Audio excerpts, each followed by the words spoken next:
Welcome to Scrolling to Death. I'm Nikki, and today I'm joined by the incredible Carson Bride. Kristin is a social media reform advocate who has accomplished so many incredible things in the past few years in support of protecting our children online. So, Kristin, thank you for being here today. Thank you for having me, Nikki. Of course. So here, the listeners at Scrolling to Death are parents who are worried about social media. And so I look to educate other parents and myself on what is safe and what is not for our kids when it comes to technology. And one thing that I've learned that is not safe is anonymous apps. And that's going to be the focus of our discussion today. And so, Kristin, you learned about anonymous apps in literally the worst way one possibly could. So would you be open to sharing that story with us today? Sure. So on June 23rd, 2020, we lost our son, Carson, who is 16, to suicide. And it was sudden and completely unexpected. What we didn't know as parents is that he had been silently battling cyberbullying from his high school Snapchat friends who were using the anonymous apps YOLO and LMK to hide their identities. And this, just to give you some background, we were really conservative with phones and technology with our sons.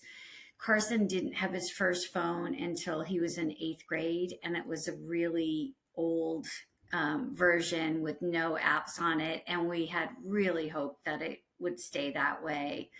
But unfortunately, when he got to high school, he was begging for Snapchat because that's the way all the kids were connected. So we did know he had Snapchat, but what we didn't know is that Snapchat had allowed 2 inexperienced startups on their back end, YOLO and LMK, which provided anonymous features to their billions of young users. And so when through the school community, I learned that Carson had been bullied on YOLO, my first reaction was, what is that? And so I did some research, and YOLO had actually made promises to young users that they would monitor for cyberbullying and reveal the identities of those who do so and ban them from the app. And so I reached out over the only email that they had and let them know what happened to my son and wanted them to follow their own policies. And I was ignored all 4 times. And so that's really when I had a decision to make. Do I just lay in bed and cry and accept this, that this is just the way our country is, or do I begin to fight back? And I chose the latter. And that is really the only way that I can live with this level of grief and loss. Thank you for sharing that story. I'm so sorry for your loss. I've had a suicide within my family as well. And I know I was going to tear up. So it can be difficult to talk about it. And so I appreciate you having the strength to do that today. So you were able to file a lawsuit, right, against YOLO and LMK. Can you tell us about that? Sure. So I filed a lawsuit, a national class action lawsuit against Snapchat, YOLO, and LMK. And as soon as we filed the lawsuit in May 2021, Snapchat immediately suspended YOLO and LMK from their product. And then in March, they made of the following year, they made a policy change that they would no longer allow anonymous features on their back end because the harms of cyberbullying could not be mitigated at an acceptable level. Now, of course, I wish that they had thought about this beforehand and my son might still be alive, but it doesn't seem to work that way, unfortunately, with big tech. And so it was it was such a win to have those anonymous apps off of Snapchat. But what happened was there immediately in their place, two other ones came onto the market, Send It and Not Gonna Lie. And Not Gonna Lie has interfaced with Instagram. And that is a problem because in addition to allowing anonymous features, they are charging kids for useless hints as to who is messaging them. And so just recently with Fairplay, I filed an FTC complaint against NGL. So we're waiting to hear back for the fraudulent practices and really taking advantage of teens and their insecurities. If we look, just to give you some history of anonymous apps, they've been around for decades. And what typically happens is that they get released, especially to young users, because there's no better way to keep kids online longer than to create drama. And when you have no accountability for what you're typing, it creates a lot of drama. And so what happens is they get released. There's complaints of cyberbullying, typically a suicide. They shut down, and then a new one comes out. And so to me, this was preventable. This was something that big tech knows is harmful.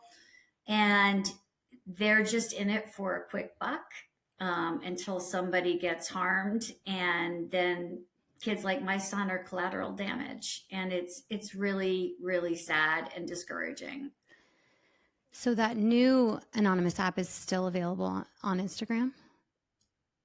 Yes. So is there any way for parents to know if their child is using this anonymous app?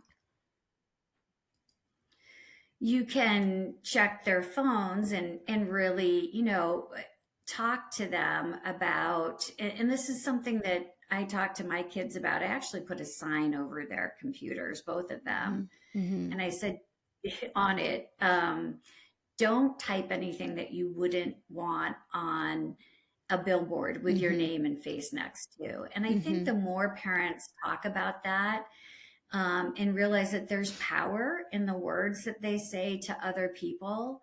And in the end, I'm really proud of Carson. He handled the cyberbullying by not lowering himself, right? But asked the kids to swipe up and identify themselves so they could talk things out in person.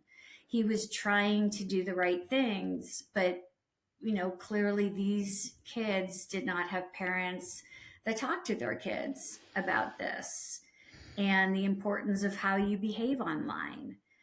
Right. And kids have been bullied forever, and it can be part of almost anyone's story. But now that it's happening online, where kids can hide behind the screen and also have further anonymity through anonymous apps, why do you feel bullying is so much more dangerous when it happens online? Well, you can't escape it. When you were bullied at school, you could go home and get a break from it. But this happens 24/7. Another thing parents can do is make sure that their kids' phones are not in their bedrooms at night. Really limit the amount of time that they spend and the access that they spend alone on their phone.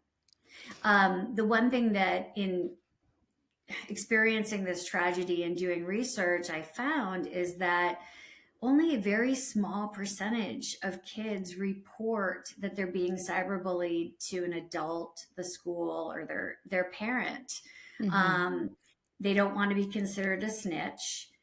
They certainly don't want to risk having their phone taken away. These products have been made to be extremely addictive for our children.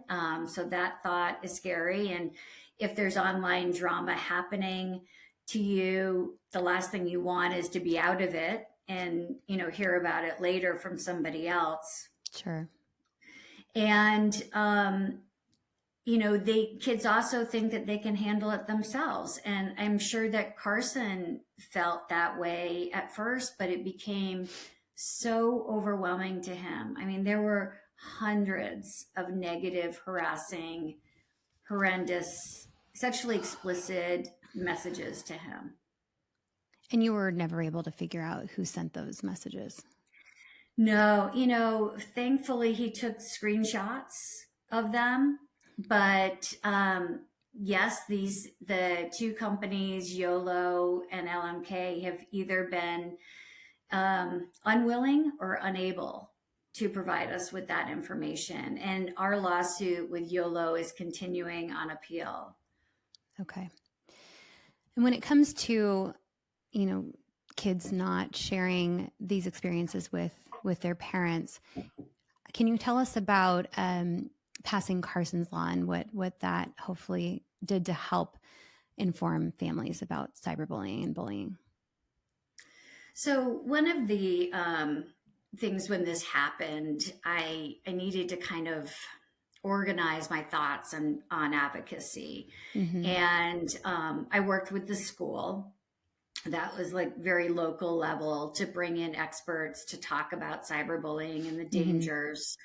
And then at the state level, I reached out to our local representatives and asked if there was anything I could do to help at the state level. And Representative Drazen had written a law that required that parents be informed by the school when there's any incidents of bullying, cyberbullying, or bullying in person, both the parents of the victim and the aggressor. And so I testified multiple times. I got a Democrat to co-sponsor it with Representative Raisin, Senator Wagner, and it passed. And she had been working on this for 3 years. And it really showed me that when you put a face to the harms of this, and, through the discovery of what the school did as far as investigations, we learned that one of the kids that we had actually filed a complaint against that was bullying Carson at school, that their parents were never informed. And so I think that if you want to really address the problem, all parties need to be involved. And so it was nicknamed Carson's Law. Amazing. And that's, excuse me, and that's Oregon HB 2631, if anyone wants to look that up. Yeah. Okay. So parents everywhere are struggling with when or whether or not to let their kids even use social media and what apps are okay to use or what they want to decide around that. And I ask nearly everyone I interview, if you had a younger child right now, would you let them use social media? Oh, absolutely not. I would say wait as long as you can. Clearly we waited until basically Carson was in high school, and that really wasn't even long enough. We saw a definite increase on the phone. Just somebody who I heard Carson mention, well, I don't have as many followers or likes. Kids very quickly start turning to these artificial measurements for popularity instead of focusing on actual friendships with people. And the longer you can wait, the more that your child will develop interests outside of a screen and really have an understanding of what a real friendship is beyond number of likes and followers. Yeah, and that just makes a more confident and secure child and then adult. I really believe in that. For my children are 8 and under still, but even with my adult friends, I purposely don't connect online. I don't feel it adds value.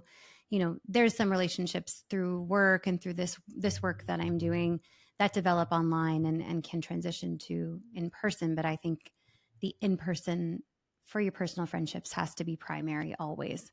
And that starts as young as my little 3-year-old. So I recently spoke with Alex Fraser of Issue One, and we talked about these platforms being unsafe by design. So he described that even if every single person on social media only spread love and goodness, the bad stuff would still get through, the addictions would still take hold.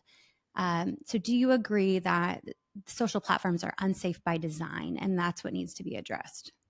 Yes, I definitely do. We recently, I don't know if you had a chance to read the report, the lawsuit against Meta, and Mm-hmm. then listen to the hearing of Yes, I the did. new whistleblower. Yeah, Arturo. Yeah, They, yeah. it's very overwhelming to read. I was actually reading the actual lawsuit, Mm-hmm. and time again, the scientists and the employees at Meta were bringing up this is harmful. The plastic surgery filter is harmful. The light it's Mm-hmm. harmful. And Mark Zuckerberg just completely ignored it because all Mm-hmm. he cared about was average daily users and the amount of time our kids spent online. So the whole business model of social media is to keep kids addicted and on their phones so that they can collect the data and sell it to advertisers. And when you go back to that business model and you follow the money, they're Mm-hmm. not going to put our kids first. No, and I'm not going to trust anything that puts profit over people. Mm-hmm. Um, so in February of 2023, of this year, you testified before the Senate Judiciary Committee to demand federal legislation to better protect our children online. So can you tell our listeners about the bill you are supporting and what it entails? Yes, so I'm supporting the Kids Online Safety Act, which the nickname is KOSA.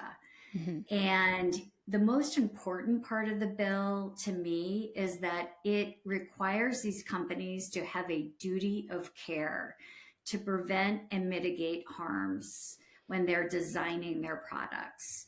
And it specifically goes into, it names cyberbullying, Mm-hmm. eating disorder content, suicide um, information, Mm-hmm. the sale of illegal drugs. I mean, it's actually, when you think about this, I mean, this is what is happening online. And a lot of this information is being fed to our children over algorithms. It's Mm-hmm. not something they're looking up. Right. I've advocated with families that their child has had eating disorders. It started by looking up a fitness routine for a sport. And then this child has just gotten flooded with pro anorexic content. And this is what's really harmful, and it's got to stop. The other part about KOSA that I appreciate, and when you've all listened to my story, is that I didn't get a response from these companies. The absolute worst thing happened, and they would not even reply, except I did get a canned response that said, "Thank you. We're looking into your email. Have a great day." So that was a real soccer punch to the Jesus. gut. Mm-hmm. So this KOSA would require the large companies to respond within a certain time period. And outside of my situation, I've been contacted by other parents whose child is on suicide watch because they're being cyberbullied or something false is being spread about them. And when Mm-hmm. they reach out to Instagram and Snapchat, they're completely ignored. And I really feel like this accountability of having to respond to families in crisis is essential. It's just shocking that that you didn't get a response, that these people don't get responses. It's No. basic, basic stuff. Like, Or even worse, they get responses that say it meets community guidelines. oh, We have mm-hmm. advocates in our group that their children have died by the choking challenge, Right. and they report it. and they're either ignored or they're told that it meets community guidelines because the child did not die on the video. What? I mean, it's so hard to talk about because it's almost unbelievable. And I honestly do not understand how these executives go home and sleep at night. I called Mark Zuckerberg out in a recent video and just like, what if this was your kid? I don't Mm-hmm. understand. It's just, and once you know, you can never unknow. And I just want as many Yes. parents to know what's on there and just make an informed decision. We have the Right. responsibility as parents with the information that is available to us now to know Right. and prepare our kids. So, And I think the more that we can create communities of like-minded parents, yes. and I've talked to parents whose children are not on phones Mm-hmm. and they have really good friends that aren't on phones as well. Mm-hmm. And they're doing creative things. Right. I see them out in the park and they're doing plays and they're writing plays and they're Mm-hmm. doing cartwheel and it becomes shocking to them when they go to school and they see their peer group all staring into a phone. Mm-hmm. It's almost like if you can raise the kids outside of this bubble, Mm-hmm. they can see it for what it is. And it can be hard to find people in your community that are like-minded because it doesn't come from a judgmental place, but to bring up these discussions with other parents, if those parents do use screens in their home, um, you don't want them to feel judged by you. So Right. the more we can find ways to connect, I mean, because everyone's struggling, even if they're using screens, they're seeing behavioral issues, they're struggling with it and questioning how much time should I allow them. And this is applicable from young ages as well and across every family. Right. um, and so what do you think about, are you familiar with the kids safe phone companies like Bark and Pinwheel and Shroomy?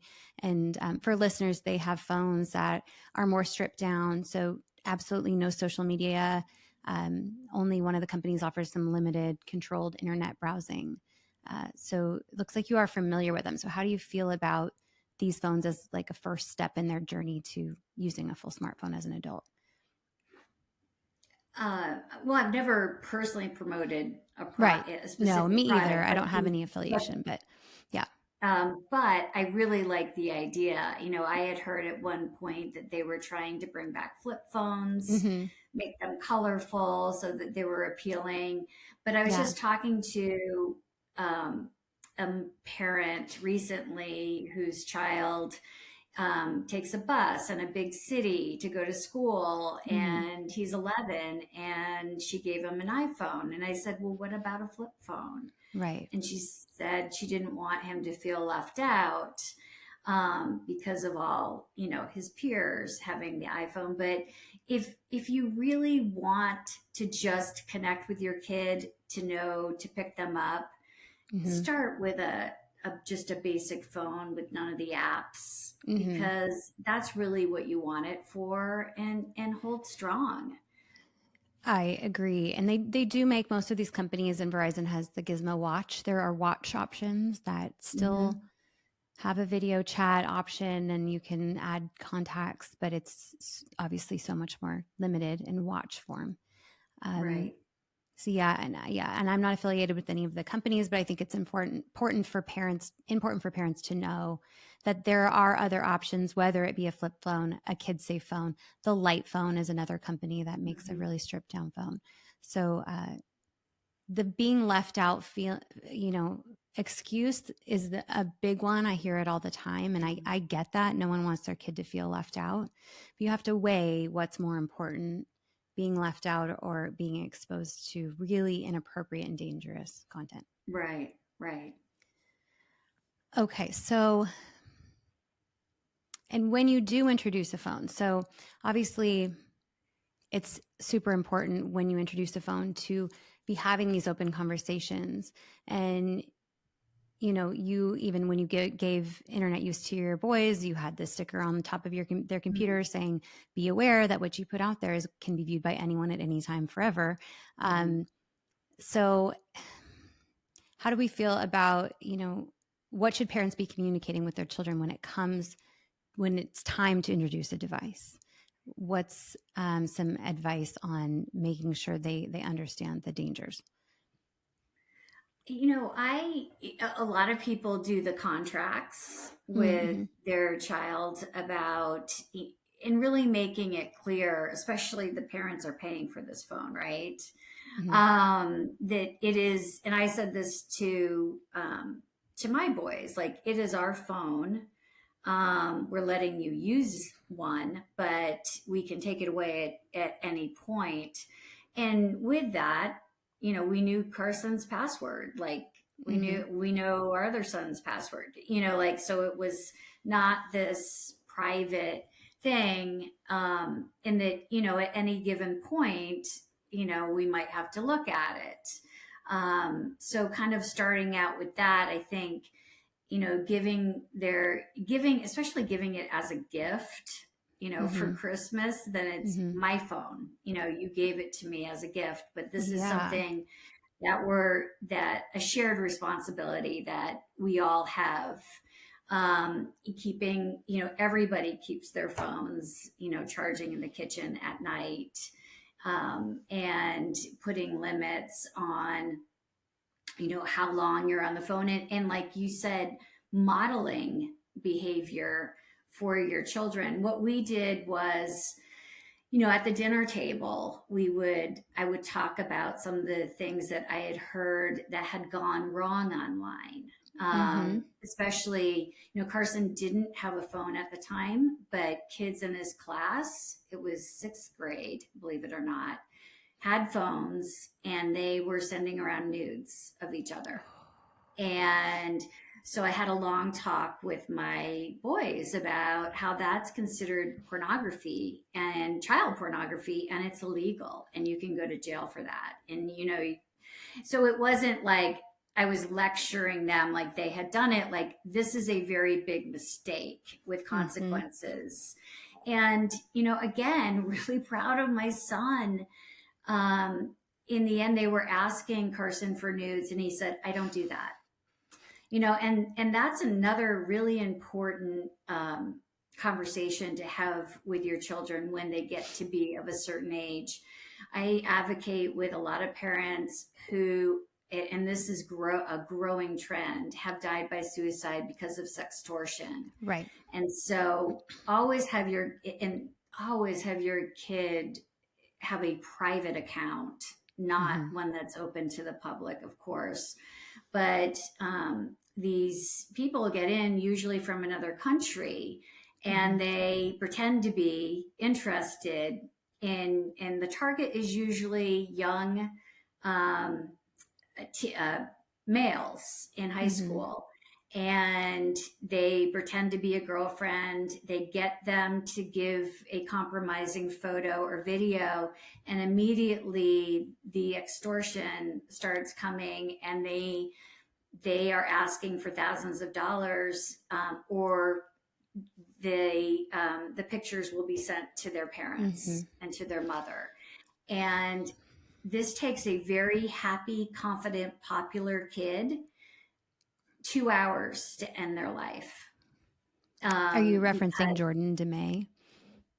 oh, yes, yeah, Yeah, that yeah. story is so sad and important for people to know. It can go that fast, right? It And goes that fast. And so if you tell your kids to mm-hmm. never, ever do that under any circumstances, that's not going to be an issue. And if you make sure that they have a private account, but even, I can't even guarantee that with private accounts. Who knows who Right. can get in?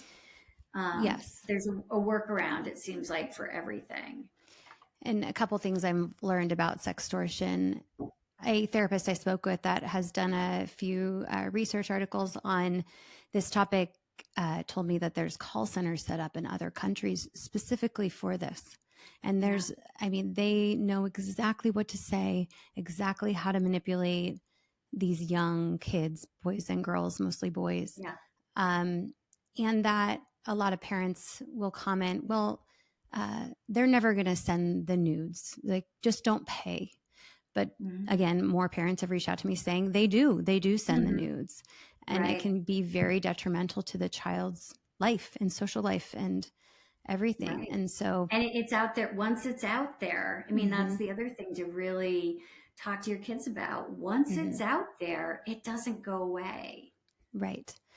So kids need to know about this. I mean, even at my kids' young ages, they'll take my phone and want to take pictures. And there's been a time or two where they've tried to take a picture of their sibling's butt or something. And I have to Mhm. have that conversation now, Yeah. this early, about privacy. And we do not take photos of our bodies, and especially not for sharing. So that can start early and be relevant earlier than you Right. think. Right. And another thing to mention too is with generative AI, Mhm. there's cases of children's teens photos being taken and the clothes, using AI, the clothes being removed.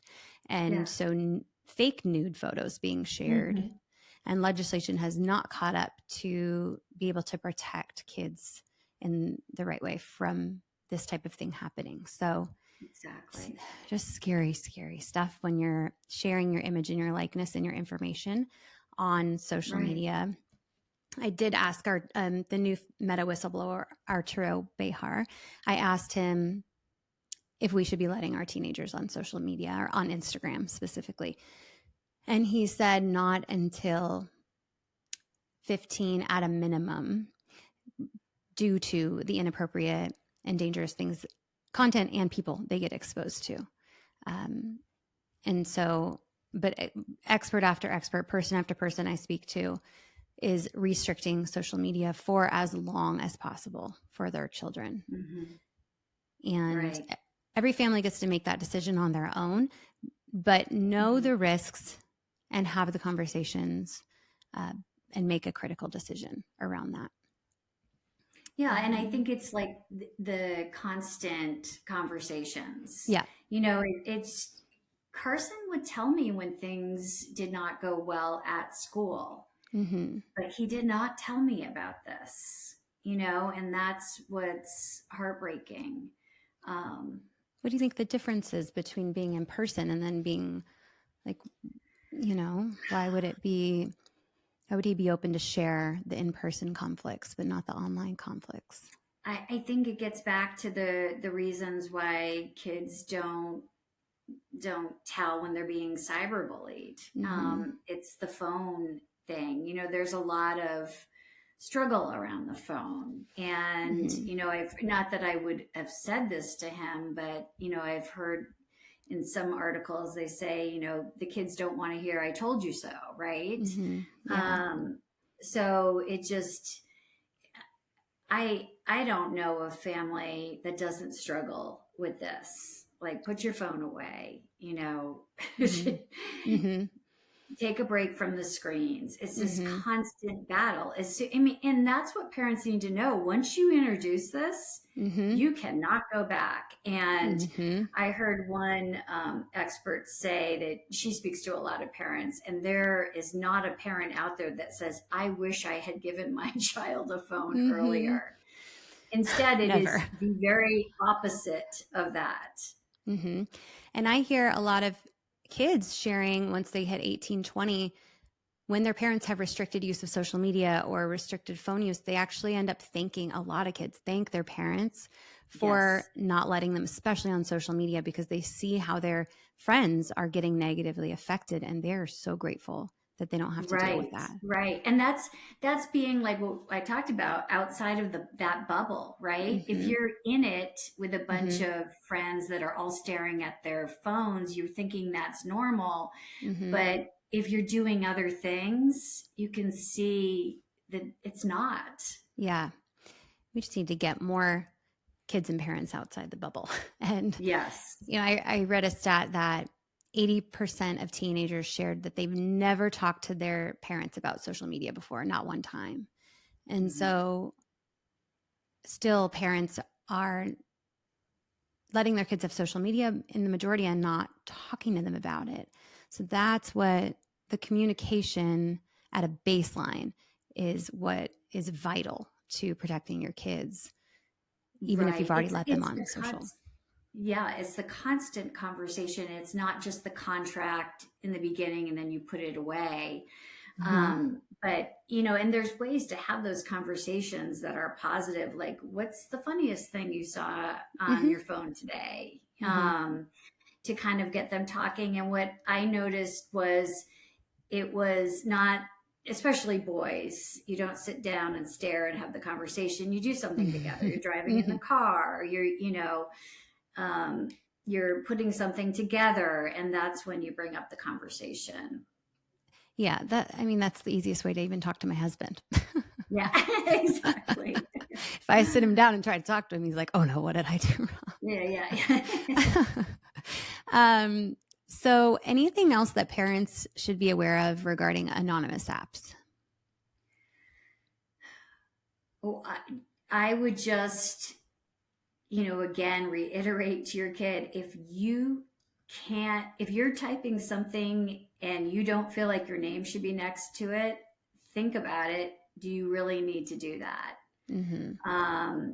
And it's my hope that we can raise awareness through legislation, through this FTC complaint that we filed against NGL, and the closure of those two apps on Snapchat. That anonymous apps are dangerous for Mm-hmm. kids, and they need to stay away from them. I don't understand any benefit to being anonymous online. Yeah. I would love to see their marketing message. Yeah, YOLO had promoted it as kids will say really nice things about each other, Oh, but sure. they wouldn't And it's better say to say it in person. anonymously than, wouldn't you want people to know who's saying And that to them? that theory really doesn't work. If you're going to No, say something nice, you would say it to the person and correct. be acknowledged for it. Right. So That's a big again, reach. you got to go back and follow the money, and it's wherever there's going to be the most drama that will suck kids in is what Mm-hmm. they're looking to do. Yeah. And they really don't care about the mental health or well-being of our kids. And that's And clearly obvious. that is something also I think really you can talk to your teen about. Do Mm-hmm. you want to be these companies' product? Because you are the product. Mm-hmm. And teens sometimes don't like the thought of, like, somebody overpowering them or controlling them. And I think they need to understand the business model, and Yeah. do they really want to contribute to this? And hand over not only the images and the videos, but every little piece of data, every friend that they have, all in a Mm-hmm. file within Mm-hmm. that company's database, so that they can continue to target you with ads and manipulative feeds forever. Is Right. that, you know, I won't get into sharing our kids' information online and doing the same thing, but that's for another Right. episode. Yes. Um, so, sorry, my mouse stopped working to get to my notes. Tell me about your work in cyberbullying. So, Fairplay Network. Yes. So going back to the beginning of the story, when YOLO ignored me four Mm-hmm. times, at that point, I did not know where to turn. And I had watched The Social Dilemma. Mm-hmm. That influenced me a And lot. so, Mm-hmm. yeah. And so I reached out to the Center for Humane Technology and I said, Mm-hmm. look, this just happened to my son. I've reached out to YOLO on 4 occasions and I'm being ignored. Can you help me? I don't know what to do. Yeah. And the other part of this is I really wanted to connect with other parents who had lost a child to social media harms. I knew I Mm-hmm. wasn't alone and I desperately needed to find a community. And Mm-hmm. so that was the other thing I asked Center for Humane Technology, and they weren't equipped for that sort of work. But they connected me with Jean Rogers from Fairplay's Action Network. Mm-hmm. And at the time, they had work groups, but none with parent survivors. And so in the spring of 2021, I co-founded with another parent, Joanne Bogart, who had lost her son to the choking challenge. She had done the same thing. She had reached out to the Center for Humane Technology. And so Mm-hmm. we were both directed to Jean. We started the online harms prevention work group with just 2 members in it. And we have grown to 63 members Wow. today, with Mm-hmm. 23 of those parents having actually lost a child to social media harms. Wow. And so our mission as a group is to educate on parents on online harms and to advocate for legislation to hold big tech accountable for their harmful and addictive products, as well as the dangerous information that is being fed to our children. Yes, within the algorithms and within advertisements. Mm-hmm. Um, so where can parents find out more about that group and kind of follow along? So it's Okay. fairplayforkids.org. Okay. And then there's an Action Network tab that you can find Okay. when you go to the website. And then for parents who, probably the easiest place to advocate for KOSA, Mm-hmm. the Kids Online Safety Act, that we just learned that we won't probably get a Senate floor vote this year, but Oh, first in January, that's the target date. okay. We have gone to DC with this parent survivor group from the Online Harms Prevention Network. 3 different times talking to senators. We've gotten 49 Senate co-sponsors, Mm-hmm. and we have other senators that haven't co-sponsored, but they are going to vote positively on it. So we are really hopeful that we'll get it to the Senate floor and then a companion bill in the House as well. There's no other social media bill that has gotten this far and has this much bipartisan support. And so parents can go to passkosa.org, Mm-hmm. and if they type in their state, it will direct the email appropriately to your senator. It will thank them for co-sponsoring if they've co-sponsored. It will Mm-hmm. ask those that haven't to co-sponsor.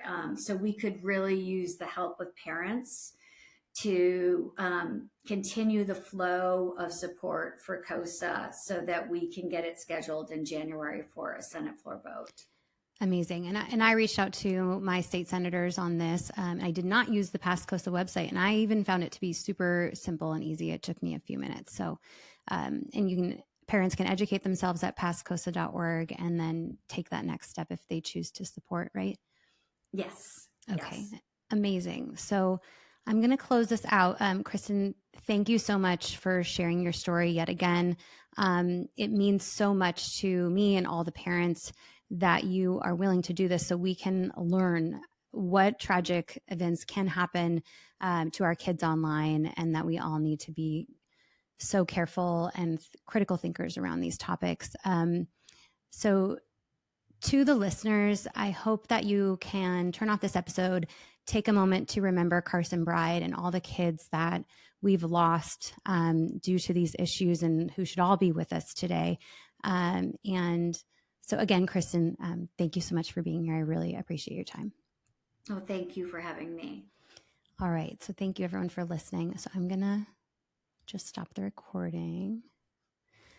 My mouse is not working, so you're going to have to, I can't close this out, but I'm going to restart it after we're done and end the recording. But Kristin, thank you so much for your time. This was super informative. I really learned a lot myself, and I know a lot of parents will feel the same. So I really appreciate you.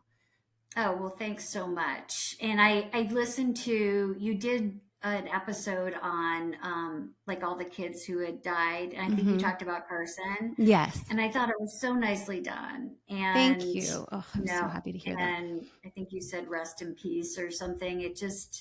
I knew that he would, he, the feeling I get is he doesn't want to be forgotten. So Mm-hmm. I'm trying to do that in my work, but I really appreciate the way you handled that with such integrity and in talking about Carson. Thank you. I'm so happy to hear that. It can be so touchy, and I hesitated in sharing actual stories and actual names, but when the parents have chosen to do that for the purpose Yes, of awareness, I feel the need to amplify that. So I'm so glad yeah, that resonated, and I did a good job. you did. Thank you, Kristin.